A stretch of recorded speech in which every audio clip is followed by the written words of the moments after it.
You've probably heard something like this before. Delaying Social Security gives you an 8% guaranteed return. Now, that sounds amazing, right? Well, the problem is it's not true. In fact, it's not even close. In this video, I'm going to show you what's really behind that number and why the real return from delaying benefits looks very different than what most people think.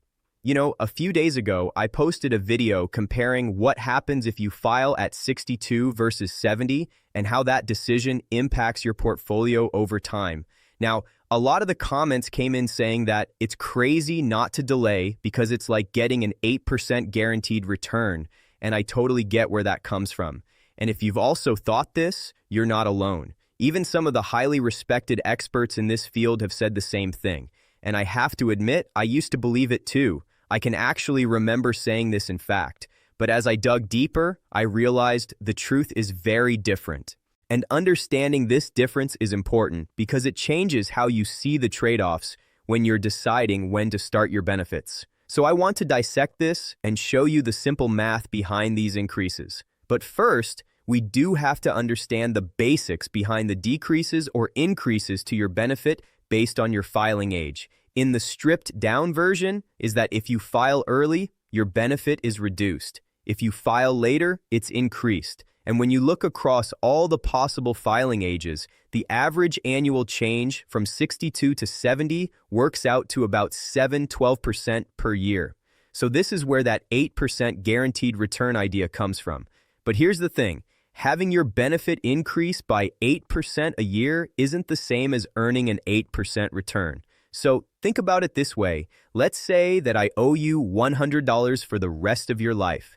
Then I make you an offer. If you'll let me skip one of those $100 payments, I'll increase your future payments by 8%. So next year, instead of getting $100, you'll get $108. But the catch is, you have to give up an entire $100 payment just to get that extra $8 per year. So how long do you have to live before that trade-off actually pays off? Well, you don't have to know exactly how long you'll live to analyze it, but your age and how many years of payments you're giving up or gaining is what determines the rate of return on that decision. And if you're married, your spouse's age and potential survivor benefits matter as well.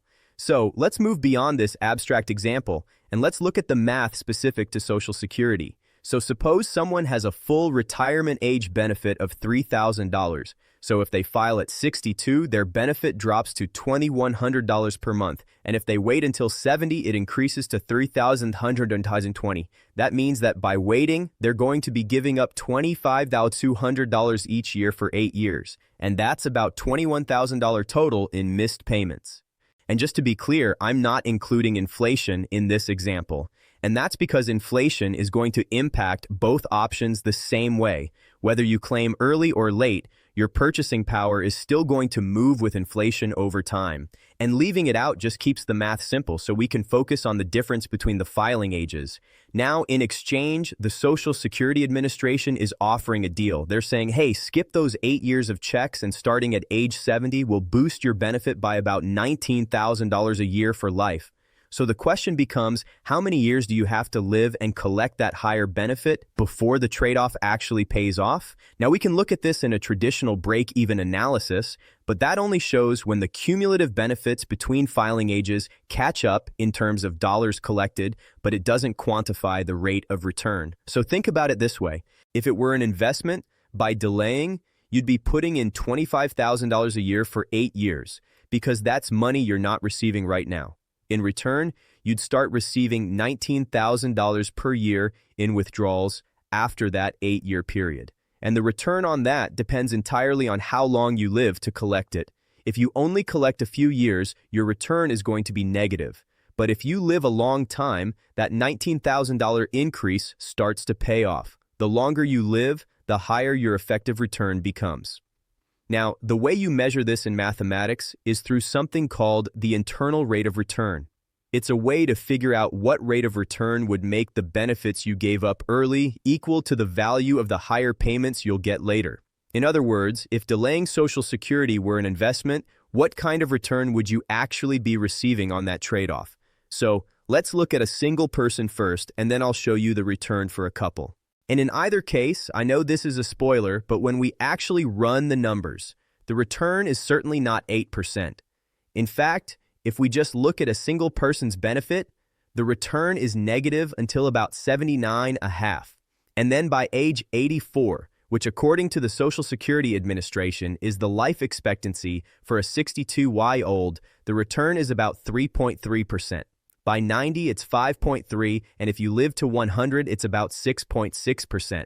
And just so you know, those percentages don't really change if your benefit amount is higher or lower. I mean, the math scales, but the rate of return stays almost exactly the same. Now, if you're married, this gets a little more complicated because delaying can also affect your spouse's benefits. So, for example, a higher earning spouse who delays not only increases their benefit, but also raises the potential survivor benefit for their partner. So, for example, we'll use a couple where the higher earner had a full retirement age benefit of $3,000 and the low earner had a full retirement age benefit of $1,200.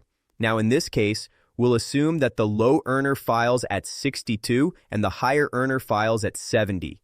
That's just the typical split strategy that we hear a lot about. Now, to get even more detailed, we're going to assume that they're the same age, but the high earner dies at 90 and the low earner lives until 95. Now, in this case, the returns are about 1.5% higher at age 85. So instead of the 3.77%, when just looking at one benefit, it's 5.35%. But after that, the difference starts to shrink. And needless to say, when we're looking at couples benefits, there are an endless amount of combinations that we could run. And you know, if one of them dies early, the math is going to change a lot.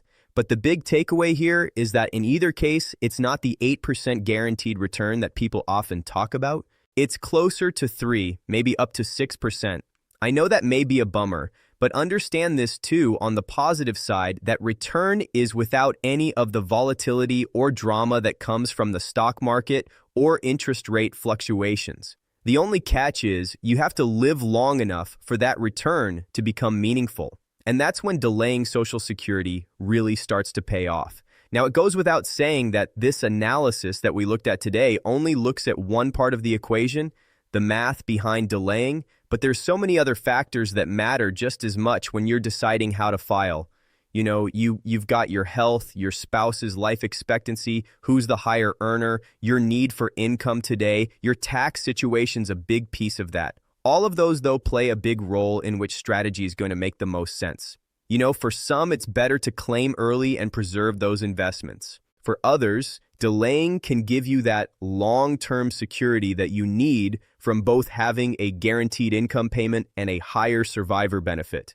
The point is, as it always is that there's no single right answer, but understanding the real numbers behind the decision does help you make a choice that fits you better. Thanks so much for watching.